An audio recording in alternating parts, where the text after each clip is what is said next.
बिस्मिल्लाहिर्रहमानिर्रहीम। Dear students, आज हम 2019 का पेपर करेंगे 9th की केमिस्ट्री के लिए और हम इसमें रिड्यूस सिलेबस के मुताबिक फर्स्ट 10 चैप्टर की जो एमसीक्यूज हैं वो करेंगे। जो सिलेबस में कट गई हैं, रिड्यूस हो गई हैं, उसको छोड़ते जाएंगे ताकि छोटी वीडियो बने। 2019 में पहली एमसीक्यू आई है, वो है मेरे पास, He was the first scientist who used opium as an anesthesia। वो कौन सा साइंटिस्ट है जिसने सबसे पहले ओपियम को एनेस्थीसिया में यूज करा? सही ना, इसका आंसर है अल राजी। ओपियम ड्रग है और एनेस्थीसिया, सही ना, सर्जिकल ऑपरेशन से पहले पेशेंट को बेहोश करने के लिए या सुन करने के लिए दी जाती थी। तो इसको सबसे पहले किसने यूज करा? अल राजी ने। सेकेंड एमसीक्यू है the basic unit of electric current. Basic unit of electric current क्या है? सही है, वो है एम्पेयर। एम्पेयर अगर थोड़ा सा चेंज हो जाए और वो पूछे basic unit of electric charge बताइए, ये ग्रीन वाला आ जाए, तो फिर याद रखिएगा इलेक्ट्रिक चार्ज का यूनिट है कूलम। और आपको पता है जूल एनर्जी का यूनिट है और किलोवाट पावर का यूनिट है। ये फिजिक्स में भी आपको काम आ सकती हैं। फिर थर्ड एमसीक्यू में क्या है, ये इस साल जरूर आएगी इस तरह की। इसका मतलब ये नहीं K2L8N2 एक कॉन्फ़िगरेशन लिख देगा और पूछेगा ये कौन सा एलिमेंट है। और मैंने अपनी वीडियो में बताया था जिसमें इंपॉर्टेंट बता रहा था मैं, सही है, 9th क्लास के लिए पेपर पैटर्न बता रहा था कि फर्स्ट 20 एलिमेंट की आपको इलेक्ट्रॉनिक कॉन्फ़िगरेशन लिखना आनी चाहिए। टोटल इलेक्ट्रॉन काउंट करें, 2 और 8 10, 10 और 2 12, और 12 एटॉमिक नंबर किसका है? मैग्नीशियम का है। सही है, ये मैग्नीशियम है आंसर इसका। अगर 20 आ जाते तो कैल्शियम का एटॉमिक नंबर 20 होता है, मैग्नीशियम का एटॉमिक नंबर 12 होता है और नियॉन का एटॉमिक नंबर 10 होता है। और ये तो ऑप्शन में हो ही नहीं सकता था क्योंकि यहां पर इवन नंबर आ रहा था। और आपको पता है सोडियम फर्स्ट ग्रुप का एलिमेंट है, ऑड ग्रुप का एलिमेंट है। जब एटॉमिक नंबर इवन आ रहे हो तो मस्ट है कि ग्रुप भी इवन होता है। ये 8 ग्रुप या 0 ग्रुप का एलिमेंट है। सोडियम का एटॉमिक नंबर होता है 11। सबसे गलत आंसर ये था ऑप्शन जो चूज करते हैं। ये दो जरा एक ही ग्रुप के थे, यहां पर थोड़े कंफ्यूज हो सकते हैं, इसलिए एटॉमिक नंबर का याद रखना बहुत जरूरी है। एमसीक्यू नंबर 4 है mass of 1 mole of a substance expressed in gram is called. कल भी बताया था कि किसी भी सब्सटेंस के मास को अगर आप ग्रामों में एक्सप्रेस कर देंगे तो वो उसका मोलर मास कहलाएगा। ये मेरा सही है ना, मॉडल पेपर के अंदर भी आया है। तो ये मोलर मास आंसर है, डायरेक्ट मैंने लिखा है। मेरे पास ये ऑप्शन नंबर 4 में था।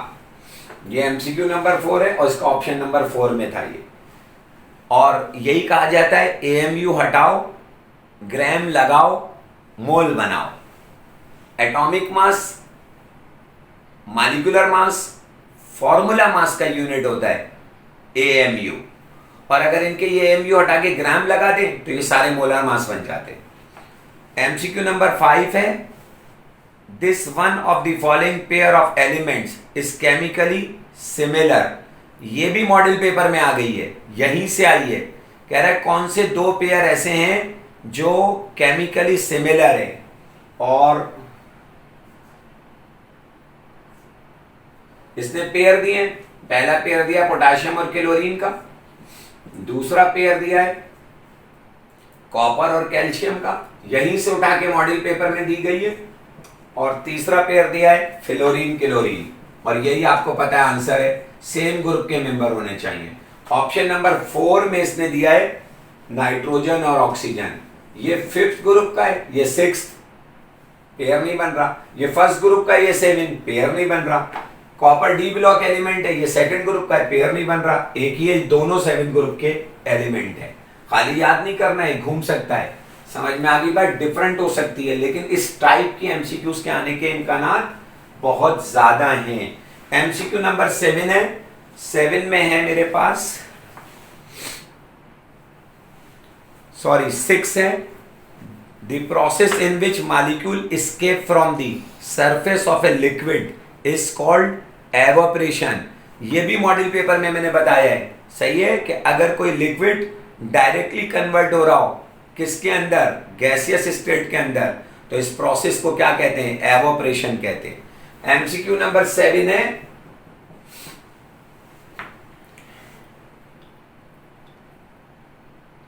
The bond in MgO is, कह रहा है the bond in MgO is, इसमें कौन सी बॉन्डिंग है, आपको पता है आयनिक बॉन्ड है। कैसे पता चला, एक मेटल है दूसरा नॉन मेटल है, मेटल और नॉन मेटल के दरमियान बॉन्ड कौन सा होता है, आयनिक। आयनिक बॉन्ड का दूसरा नाम क्या है, इलेक्ट्रोवैलेंट बॉन्ड, और इसने ऑप्शन नंबर 1 में इलेक्ट्रोवैलेंट लिखा है और यही आंसर है। अगर ये इस नाम से नहीं आता तो इसे फिर आयनिक बॉन्ड कहते हैं, ये इस नाम से भी आ सकता। आपको याद रहना चाहिए, दो नॉन मेटल के दरमियान बॉन्ड यूजुअली कोवेलेंट, और एक मेटल और एक नॉन मेटल के दरमियान बॉन्ड आयनिक, और दो मेटल के दरमियान बॉन्ड केमिकल बॉन्ड बनता ही नहीं है, उनके दरमियान मेटेलिक बॉन्ड होता है जो कि फिजिकल बॉन्ड है। एमसीक्यू नंबर 8 है, if 0.6 is the mole fraction of solute in a solution, then the mole fraction of solvent would be। आपको पता है कि सॉल्यूट और सॉल्वेंट की मोल फ्रैक्शन का सम जो होता है, 1 कह रहे हैं सॉल्वेंट को, 2 कह रहे हैं सॉल्यूट को, इन दोनों की मोल फ्रैक्शन का सम 1 होता है। ये एमसीक्यूज बहुत आती है और इंशाल्लाह देखिएगा इस साल भी ये जरूर लगेगी। तो दोनों की मोल फ्रैक्शन का सम 1 होता है, मोल फ्रैक्शन को कैपिटल एक्स से शो करते हैं। एक की पता हो तो दूसरे की 1 में से माइनस कर आ जाती है। इस दफा उसने मोल फ्रैक्शन ऑफ क्या दी है, सॉल्यूट, कितनी दी है 0.6, और सॉल्वेंट की मोल फ्रैक्शन मुझे निकालनी है, तो ये 0.6 उधर जाकर क्या हो जाएगा, माइनस हो जाएगा, तो 1 माइनस 0.6, तो 1 में से 0.6 माइनस हुआ, 0.4 बच गया, तो x1 आ जाएगा 0.4। ये आंसर है, ठीक है। अब है हमारे पास एमसीक्यू नंबर 9 में कहा जा रहा है the colour of black shoe. जो शू पॉलिश होती है, समझ में आ गई बात, उसका जो ब्लैक कलर होता है वो डैश की वजह से होता है। ये अब रिड्यूस में कट गई है, वैसे इसका आंसर है चारकोल, एनिमल चारकोल। और जो रेड कलर की इंक बनती है, इंक पॉलिश नहीं, इंक वो ब्राजील वुड से बनती है ये, लेकिन अब सब कट चुके हैं। एमसीक्यू नंबर 10 है the most abundant element in earth crust is, कहते हैं अर्थ क्रस्ट में सबसे ज्यादा पाए जाने वाले एलिमेंट कौन है, ऑक्सीजन।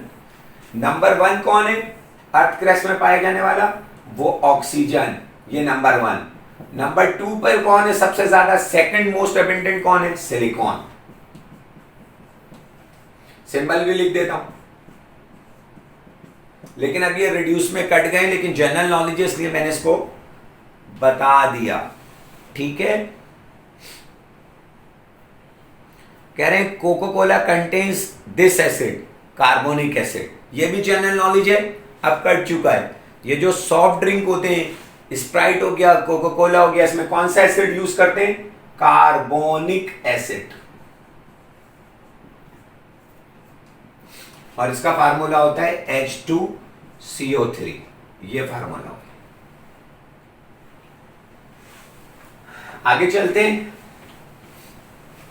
कम चांसेस है इनके, ये कट गए, जनरल नॉलेज के तौर पर मैं इसको ले रहा था इसलिए मैंने डिस्कस कर दिया इसको, वरना ये अब आगे के चैप्टर के थे। अब मेरे पास है MCQ number 12, this one of the following process is exothermic. कह रहा है डैश प्रोसेस एक्सोथर्मिक है, कौन सा,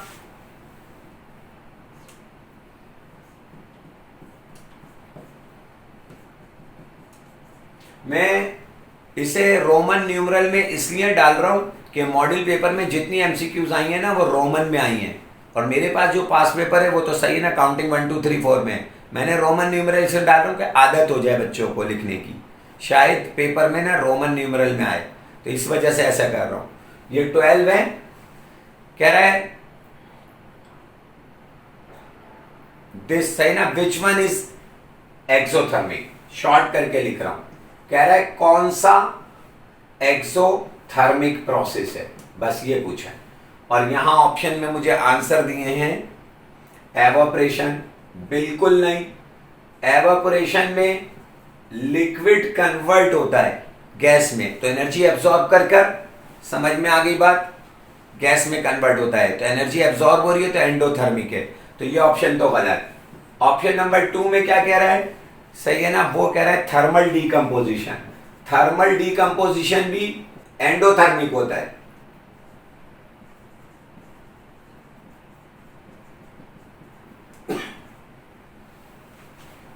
एक सब्सटेंस है ए, आप इसे तोड़ना चाहते हैं बी और सी में, तो भाई इसके लिए आपको इसको हीट एनर्जी देनी पड़ेगी, ये कहलाता है थर्मल डीकंपोजिशन।